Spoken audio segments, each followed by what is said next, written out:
আমি ওই মানে আমার পুরো ফ্যামিলি হয়ে যাবে, এক ড্রেসে কাভার হয়ে যাবে। এত বড় বড় ড্রেস, পায়জামা এত বড়, হাতা একটা এত বড়, কিভাবে।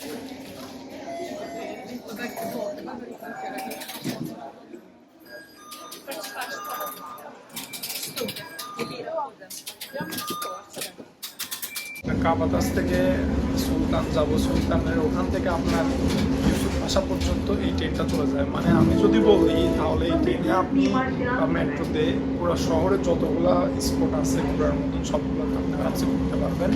তাই আমার হাইলি রিকমেন্ডেড থাকবে আপনারা যারাই আসেন আর বাজারে আসেন অবশ্যই আপনারা ট্রেনে চলাচলের জন্য প্রস্তুতি নিয়ে আসবেন এবং ট্রেনে কীভাবে চলে সেটা অবশ্যই আপনারা।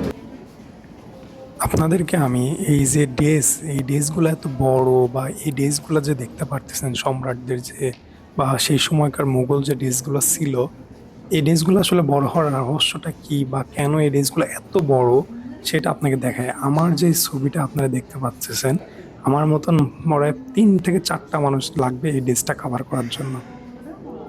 তো সুলতানদের সময় বা সেই মুঘল সাম্রাজ্যের সময় একটা নীতি ছিল যে এই দেশ যত বেশি বড় বা যে দেশ যত বেশি সব থেকে বেশি এরিয়া জুড়ে বা বড় হয় সেই দেশগুলাকে সে সময়কার রাজত্বর প্রতীক হিসাবে ব্যবহার করা হতো। এই কারণে এই দেশগুলো হচ্ছে এত পরিমাণে বড়। আর এই যে জুতাগুলা দেখতে পারতেছেন এগুলা ইউজেস্ট এইভাবেই সংরক্ষণ করা হয়েছে। আর যে কার্যকলাপগুলা বা যে ডিজাইনগুলা আপনি কল্পনা করেন 1600 দশকের ওই দিককার ওই সময়কার ডিজাইনগুলো আপনি একবার চিন্তা করেন, একদম নিখুঁত পারফেক্ট ডিজাইন। তো এই যে ভিডিওটা বা এই জায়গাটা আমি ঘোরার সময় প্রায় অ্যারাউন্ড 2 থেকে 3 ঘন্টা সময় লাগছে। সেইটা আমি আপনাদেরকে ভিডিও করে দেখাইছি, 3 থেকে 4 মিনিটের মতন কাভার করছি এরিয়াটা। কিন্তু এরিয়াটা এত বড় আর এত জায়গা, অনেক বড় একটা জায়গা যে একদিনে আসলে শেষ করা সম্ভব না। তারপর আমার কাছে মনে হয়েছে যে আপনাদের ড্রেসগুলার ডিজাইন, ড্রেসগুলার যে সৌন্দর্য, আভিজাত্য এগুলো আসলে আপনাদের দেখার প্রয়োজন। এই যে হাতাগুলো দেখতে পাচ্ছেন, এই হাতাগুলা বা ড্রেসগুলা পরার জন্য কিন্তু মানে আরও একজন মানুষের সাহায্য লাগতো সম্পূর্ণ গুছিয়ে পড়তে। তো ড্রেস যখন মানুষের বড় হয় মানুষকে কিন্তু দেখতে অনেকটা বড় আর আভিজাত্য লাগে। এই কারণে সুলতানদের ড্রেস বা সুলতান পরিবার রিলেটেড যারাই ছিল তাদের ড্রেসগুলো ছিল অনেক বড়, যাতে তাদের ভিতর থেকে সুলতানি আভিজাত্য ফুটে ওঠে। আর এটা যুদ্ধের সময়কার পড়ে গেছিল, আমি সঠিক নামটা ভুলে গেছি। তো এটা একটা বড় মাপের একজন একজন ছিল, নামটা আমার মনে নেই। আর এই যে দেখেন ড্রেসটা, আপনি ডিজাইনটা দেখছেন, এটা কিন্তু কোনো প্রিন্টের কাজ না। হ্যাঁ, সেই সময়কার আপনি ডিজাইনটা দেখেন, মানে কি বলবো, সব মিলায়ে মনে হয়েছে যে আমি একটা অন্যরকম একটা জায়গায় চলে আসছি, যে জায়গাটা আসলে দেখে বোঝার উপায় নেই যে এই ড্রেসগুলা এরকম। তো আমার সঙ্গে সঙ্গে আরো একটা মজার যে জিনিসগুলো হয়েছে এখানে, ড্রেসের সাথে সাথে আমি আরো অনেক জিনিসগুলা এক্সপ্লোর করার চেষ্টা করছি। জায়গাটা অনেক বড়, সেই কারণে আমি একদিনের পুরোটা এরিয়া কাভারই করতে পারিনি। শুধু ড্রেস দেখতে দেখতে আমার 2 থেকে 3 ঘন্টার উপরে সময় লাগছে।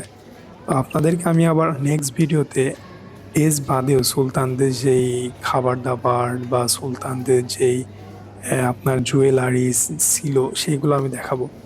মানে আমি এই ড্রেসগুলো দেখলে সব থেকে বড় যে বিষয়টা অবাক লাগে আমার কাছে সেটা হলো আসলে ড্রেসগুলো এত বড়। মানে ফোনে হয়তো দেখে বুঝতে পারবেন না, কাছাকাছি দেখলে পরে আপনারা বুঝতে পারতেন। ফোনেও অনেকটা কিন্তু বোঝা যাচ্ছে যে মানুষ, আমরা যারা হাঁটা চলাফেরা করতেছি আশপাশে, তাদের থেকে ড্রেসগুলো কত বড়।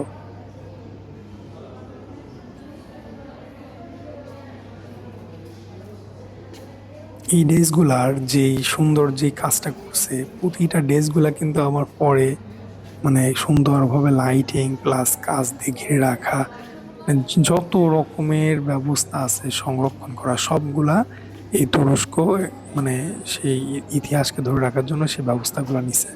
আমার মতন এখানে হাজার হাজার টুরিস্ট।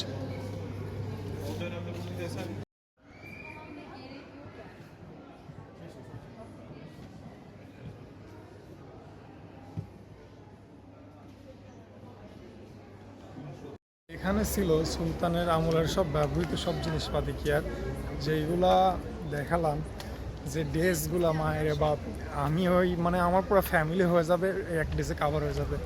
এত বড় বড় ড্রেস, পায়জামা একটা এত বড়, হাতা একটা এত বড়, কিভাবে পড়তো আল্লাহ জানে। কিন্তু এইগুলা দেখে আসলে মনে হইলো যে না, সেই সময়ও পোশাকের একটা আলাদা ই ছিল, কি আর সৌন্দর্য ছিল সে সময় পোশাকের।